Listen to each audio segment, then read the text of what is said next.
Hi friends, இன்னைக்கு 3வது நாள் கோட்டு படத்தோட அப்டேட் பண்ண போறோம் நம்ம. ஓகே, ஏற்கனவே நம்ம இன்டர்வியூல சொல்லியிருந்தோம் நிறையா. ஜெயிலர் படத்தோட ரெக்கார்டை வந்து கண்டிப்பா இது வந்து பீட் பண்ணும் தமிழ்நாட்டில். ஏன் அப்படின்னு கேட்டீங்கன்னா 3 நாள்ல ஜெயிலர் வந்து 100 கோடி கிராஸ் பண்ணதான் சொல்றோம். ஆனா அந்த ரெக்கார்டை கண்டிப்பா கோட்டு உடைக்கும்னு சொன்னோம். அது கண்டிப்பா உடைச்சிருச்சுங்க. இன்னைக்கு காலையில வந்து கல்பாத்தி அர்ச்சனா வந்து அவங்க வந்து ட்வீட் பண்ணிட்டாங்க, இந்த படம் வந்து 126 கோடியை கிராஸ் பண்ணிச்சுன்னு சொல்லிட்டு. த ஃபர்ஸ்ட் டே வசூல் வந்து இதுவரை தமிழ் சினிமாவில் வந்து ஜவான் 129 கோடி ஃபர்ஸ்ட் நாள் கலெக்ஷன். நல்லா கேட்டுங்க, ஜவான் வந்து 8000 தேட்டர்கிட்டால போட்டாங்க.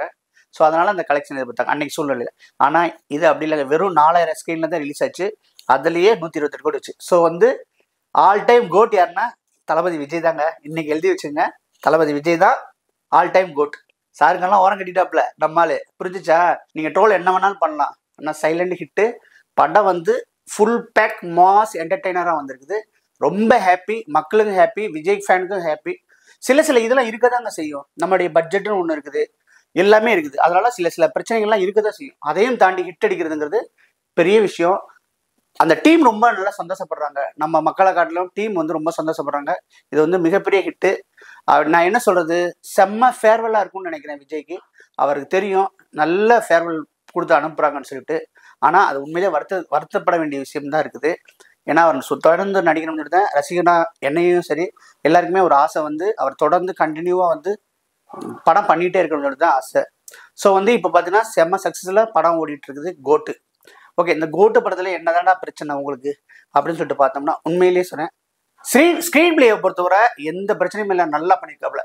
இருந்தாலும் வந்து ஒரு அழுத்தமான ஸ்டோரியை ஒரு கிரிப்பாக பண்ணியிருந்தாங்கன்னா இந்த படம் பயங்கரமாக பேசப்பட்டிருக்கு. இந்தியாவிலேயே பெரிய அளவில் பேசப்பட்டிருக்கும். ஸோ இதுதான் வந்து கோட்டோடைய அப்டேட்டு.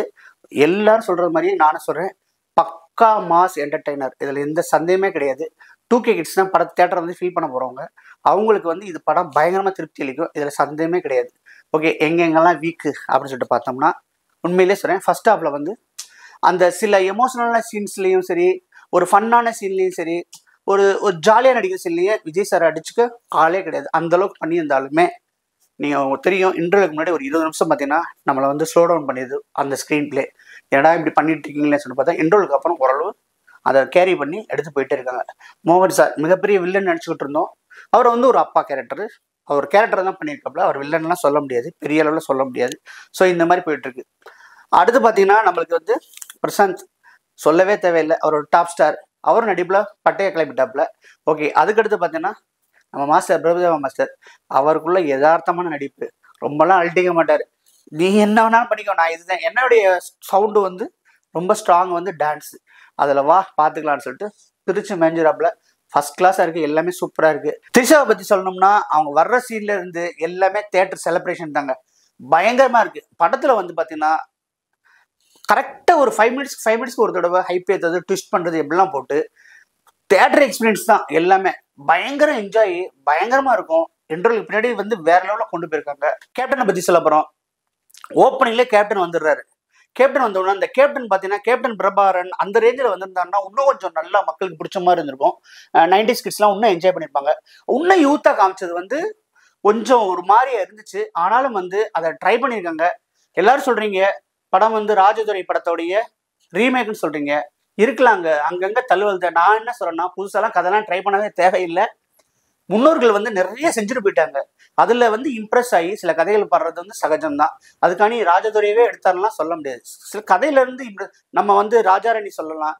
அது வந்து பாத்தீங்கன்னா மௌனராவத்தோட தழுவலா இருந்தாலும் எவ்வளவு பெரிய ஹிட் அடிச்சிச்சுல. ஸோ அது மாதிரி இதுவும் உனக்கு தழுவல் என்ன வேணா சொல்லிருக்கீங்க. இது வந்து ஒரு அருமையான ஒரு சூப்பர் படம் தான் சொல்ல முடியும். இது வந்து பெரிய சக்சஸ். ராஜதுரெல்லாம் தூக்கி போடுங்க. ராஜதுரெல்லாம் நான்லாம் பார்த்துருக்கேன், எனக்குலாம் மறந்து போச்சது. ராஜதுரெல்லாம் தூக்கி போடுங்க. ராஜதுரெல்லாம் நான்லாம் பார்த்துருக்கேன், எனக்குலாம் மறந்து போச்சது. ஓகே, ராஜராஜன் சொல்லிக்கிட்டே இருக்க வேண்டியது. ஆனா இதெல்லாம் மீறி விஜய் வந்து பெரிய அளவில் சக்சஸ் பண்ணியிருக்காரு. இப்ப எல்லாரும் சொல்லிட்டு இருக்கீங்க கேப்டன் விஜயகாந்தோடைய ஏஐ பத்தி சொல்றீங்க, எப்படி பண்ணியிருக்காங்க ஏதுன்னு சொல்லியிருக்கீங்க. கேப்டன் விஜயகாந்த் எதுக்கு இதுக்கு அப்படின்னு வேற கேட்குறாங்க. ஸோ நான் சொல்றேங்க, உண்மையாக சொல்றேங்க, எதை பிளான் பண்ணாங்கன்னு நான் சொல்றேன் கேளுங்க. கேப்டன் விஜயகாந்த் வர்ற சீன் வந்து எமோஷனலா கனெக்ட் ஆகல. இருந்தாலும் வந்து கேப்டன் விஜயகாந்த் டைட்டில் கார்டு போடும்போது உண்மையிலே கூஸ் பம்பா இருக்குது, செம்மையா இருக்கு, ஃபீலா இருக்குது. ஓகேங்களா? வெங்கட்புரி சார் எப்பவுமே ஜாலி. அவர் என்ன பண்ணிருக்கணும், கேப்டன் விஜயகாந்த் காமிக்கும் போது அவர் ஃபைட் சீக்வன்ஸா கட் பண்றது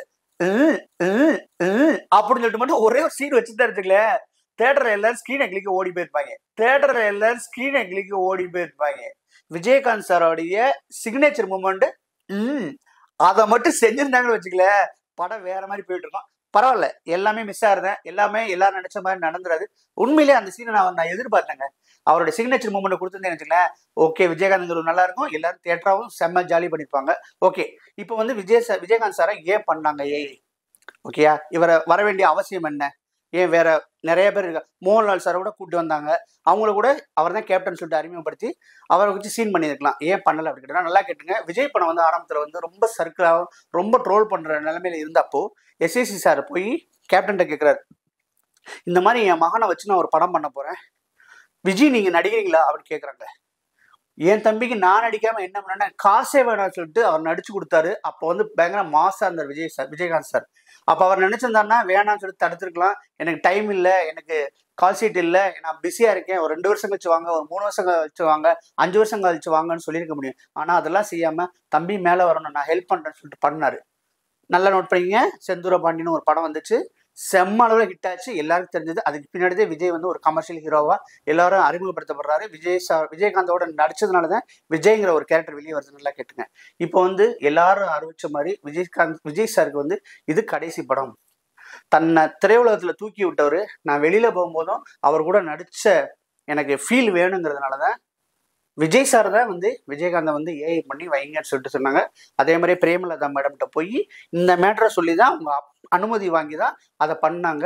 இது வந்து சென்டிமெண்டலா விஜய் செஞ்ச ஒரு சம்பவம் தான்.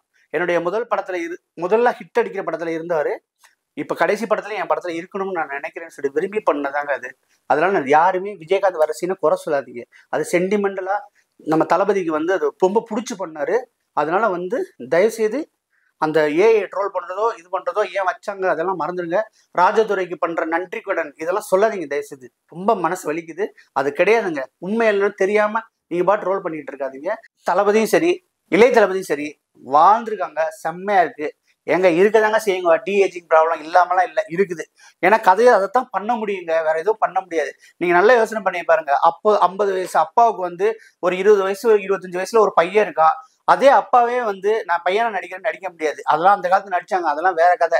ஓகேங்களா? மியூசியை எடுத்துட்டா மகன், மியூசியை வச்சுட்டா அப்பா, இதெல்லாம் வேற கதை. இதுல டிஏஜிங் பண்ணியிருக்காங்க. இது நம்ம தமிழ்நாட்டுக்கு இது வந்து டிஏஜிங் வந்து இது சிறப்பாக தான் இருந்துச்சு, ரொம்ப மோசம்லாம் கிடையாது, ரொம்ப நல்லா பண்ணியிருந்தாங்க, யதார்த்தமா இருந்தாங்க. ஸ்கிரீன் பிளேல கொஞ்சம் கிரிப் இல்லாதனால அந்த ட்ரோல் பண்ணிட்டு இருக்கீங்க. ஆனால் ட்ரோலையும் தாண்டி இந்த படம் வந்து மிகப்பெரிய வெற்றி, எல்லாருக்குமே தெரியும், கண்டிப்பா பெரிய 2024 வந்து ஃபர்ஸ்ட் டே கலெக்ஷன்ல வந்து அதிகமா இருக்கிறது பார்த்தீங்கன்னா, ஃபர்ஸ்ட் இருக்கிறது வந்து பார்த்தீங்கன்னா கல்கி 128 கோடி, 2வது இடத்துல நம்ம கோட்டு தான் இருக்குது 126 கோடி. ஆக மொத்தத்தில் இந்த படம் எப்படி இருக்குன்னா செம்ம சக்ஸஸ். சும்மா சத்தம் போடாதீங்க, படம் பயங்கர சக்ஸஸ் படம்.